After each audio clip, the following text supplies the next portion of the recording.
Today, we're diving deep into the world of fashion to explore why some once popular hip-hop fashion brands have lost their edge. Let's unravel the threads and discover the reasons behind the shift in the fashion landscape. Y'all see what I did there? Unravel the thread. Anyway, let's get right into it. Now, we can't possibly get into the unfortunate demise of these brands without first looking back on the glory days. First up, we have FUBU, which stands for Us By Us. It was launched in 1989 by Daymond John. FUBU became a symbol of pride within the hip-hop community. And Daymond John attempted for several years to increase the popularity of the brand. And one day, he convinced rapper LL Cool J to pose for a picture wearing FUBU. LL Cool J then went on to become a brand ambassador. And in 1999, LL Cool J made his most significant contribution to the brand. He was chosen to rap in a Gap commercial where he was instructed to write his own lyrics. The commercial was for a massive campaign for Gap's Easy Fit jeans, but LL had a trick up his sleeve. Gap, FUBU, LL Cool J commercial is a true understanding of an influence. The Gap calls him up to do a commercial. They don't care that he can wear a FUBU hat. They don't even know what FUBU is. All of a sudden, he slips For Us By Us in the commercial. For us, by us, on the low. For us, by us, on the low. For us, by us, on the low. We couldn't make enough product, so the kids started to go to the Gap for FUBU. Gap finds out almost 3 weeks later after the commercial is airing. They spent about $30 million on this commercial. They pull the commercial, but then all of a sudden they find out the target market they were trying to hit increased 300% because the kids thought they can get FUBU at the Gap. Gap blows up. FUBU blows up. LL Cool J remains the superstar who slipped FUBU in the Gap commercial. Forget about the Starbucks cup in Game of Thrones. This is probably history's biggest advertising coup. Millions witnessed this commercial catapulting FUBU's popularity. FUBU and Daymond experienced the advantages, reaping over $3 million in marketing without spending a dime. At the time, Gap was focused on expanding their audience and was unaware of the impact. FUBU eventually reached over $350 million in their annual sales at its peak. Next on our list is Sean John, the brainchild of hip-hop mogul Sean Combs, also known as Diddy. Founded in 1998, Sean blended luxury and street style, offering everything from velour tracksuits to tailored suits. Diddy's influence turned Sean John into a fashion empire. Now, no exploration of hip-hop fashion in the 90s and 2000s would be complete without mentioning Phat Farm, founded by Russell Simmons. Launched in 1992, Phat Farm embodied a mix of urban style and preppy fashion. And expanding the Phat Fashions company is Baby Phat. Baby Phat was founded by Kimora Lee Simmons in 1999, and it brought a touch of glamour to hip-hop fashion. Recognized for its cat logo and bold designs, Baby Phat embraced femininity and fierceness, making it a go-to brand for women in the hip-hop scene. Rocawear, co-founded by Jay-Z in 1999, became synonymous with street luxury. From graphic tees to velour jumpsuits, Rocawear captured the essence of hip-hop style. Jay-Z's influence propelled Rocawear to become one of the most iconic brands of the 2000s. I think I might wife her. You know, powder blue Rocawear suit, white Nike. Those were just a few of the major hip-hop brands, and it feels nearly impossible to list them all, but we would be remiss not to mention the many others. Here's a quick recap of the brands hip-hop loved during the 90s and 2000s. These brands were either started by musicians or moguls in the hip-hop, or at least they were staples in the culture. So we had Apple Bottoms, Karl Kani, Aniche, True Religion, A Bathing Ape, LRG, Jabot Jeans, Academics, True Religion, Coogee, Mesquite, Pele Pele, and Avirex. So y'all let me know in the comments which brands did y'all rock at the time. What were some of your favorites? Like when it was picture day or Easter, what did you go in your closet and reach for? Now let's get into some possibilities of these brands declining. The first key factor contributing to the decline of traditional hip-hop brands is the evolution of consumer values. In recent years, consumers have become more conscious about sustainability, ethical practice, and inclusivity. Many established brands have struggled to adapt to these expectations, leading to a disconnect with the modern consumer. In recent years, people's preferences in fashion have changed a lot. More and more consumers are caring about the environment. This is known as conscious consumerism. Shoppers are realizing that their choices matter. Each time they buy something, it's like casting a vote for the kind of world they want to live in. This awareness is making sustainable fashion more and more popular. Today, shoppers care about the environmental impact of what they buy. So fashion brands are using materials like organic cotton and recycled fabrics.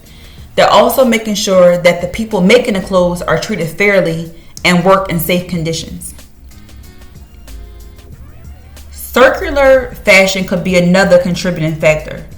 Circular fashion means designing clothes so they can be recycled, upcycled, or easily break down when they're no longer useful. Some brands even encourage customers to return old clothes for recycling and offer services to fix clothes to make them last longer. In addition, thrifting and secondhand shopping plays a major role in fashion nowadays.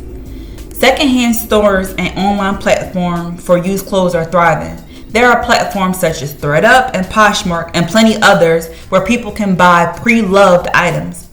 People like the idea of buying things that were loved before, reducing the need to make new items and cutting down on waste. Also, influencers and celebrities are supporting sustainability. Celebrities and influencers are using their fame to talk about sustainable fashion brands. These conversations can make these brands more well-known and trusted. Another thing to mention is the impact of styling. The style preference of clothing has played a factor. Consumers seem to be opting for more simple and versatile fashion. Simple, timeless designs are becoming more popular. People are buying high-quality pieces that can be worn for different occasions, reducing the need for a big wardrobe. Lastly, supporting local and artisanal brands has also played in hand in the decline of many hip-hop fashion brands. People are starting to support local and handmade fashion brands. They like unique handcrafted items and are moving away from big, fast fashion companies. Although some people are moving away from fast fashion, its impact is still very clear today. So another significant trend reshaping the fashion industry is the rise of fast fashion. With the ability to quickly produce affordable, trendy clothing, fast fashion brands have captured the attention of the younger demographic, leaving traditional hip-hop brands in the shadows. The demand for constant newness and affordability has shifted the fashion landscape. To be clear, fast fashion is the business model of replicating recent catwalk trends and high fashion designs, mass producing them at a low cost and bringing them to retail quickly while demand is at its highest. While some people started buying upscale brands, many others moved on to something similar but cheaper, fast fashion from stores like Zara and H&M. These brands quickly copy and tweak runway designs, selling them at affordable prices in just a few weeks. Suddenly, people could get their hands on cheaper versions of the fancy designs they saw in magazines, and they haven't looked back since. Unfortunately, hip-hop brands couldn't keep up, and they now serve as a warning in the world of marketing. Before the rise of these fast fashion brands like Topshop, Zara, H&M, and Primark, we had to go to the mall to shop at trendy clothing stores like Wet Seal, American Eagle, and Express. However, many of those stores could not keep up with the demand and couldn't churn out fashions as fast as people demand them these days. Now people expect to see a huge variety and runway fashions on the shelves of stores in just a matter of weeks. Market oversaturation played a big role in the downfall of a lot of these hip-hop clothing brands. When the early leaders saw success, it attracted many others who wanted a share of the market. Rappers like Snoop Dogg created SDC or Snoop Dogg clothing. Nelly introduced Vocal and Apple Bottom. Eminem had Shady Wear, and Wu-Tang Clan launched Wu Wear. And then there were also others like Echo, Mecca, and Averex. Unfortunately, what led to the decline of these brands is that hardly any of them tried to stand out from the rest. This resulted in a market flooded with similar looking brands, making it hard for consumers to tell them apart. With no clear differences, brand loyalty remained low, and none of them could build a strong following in the hip-hop culture. Clothing from various designers seemed identical. Every t-shirt, hoodie, and sweatshirt sported the seemingly obligatory oversized logo on the front. Corporate boardrooms didn't prioritize creating unique brand features or selling points. So over time, consumers became wary of wearing clothing that looked the same as everyone else's. All brands appeared almost indistinguishable from one another. It felt as though the same designer contributed to 90% of the clothing lines, relying solely on big logos as the primary means for consumers to differentiate one brand from another. Alright, let's keep it 100.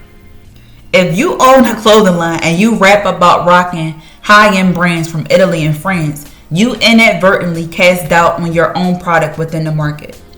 The rappers who owned these brands hit the jackpot, climbed the social ladder, befriended renowned designers, and started flaunting Givenchy, Prada, Gucci, and a bunch of other luxury labels.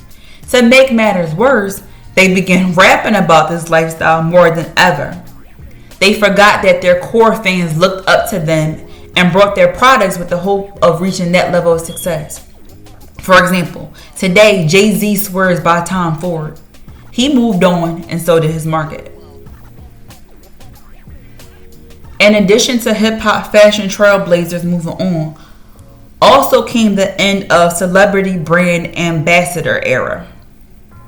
In the hip-hop clothing culture, staying relevant relied on being associated with the hottest rap artist of the moment. That meant that the ambassador or celebrity had to align with mainstream music culture at that specific time. Over the years, the original brand ambassadors lost touch with the evolving target market, which shifted its admiration to different rap idols that weren't necessarily wearing these brands. Younger consumers no longer connected with the older ambassadors, and unfortunately, the hip-hop clothing scene failed to rejuvenate its image with newer faces. By 2005 or 2006, many initial core consumers had entered the corporate world and outgrew the once popular baggy hip-hop style clothing. Social media has become a powerful force in shaping fashion trends. In the age of Instagram and TikTok, emerging brands can gain rapid visibility and popularity, often overshadowing the once dominant players. Traditional hip-hop brands that haven't embraced social media as a marketing tool have found it challenging to stay relevant and engage with the younger audience.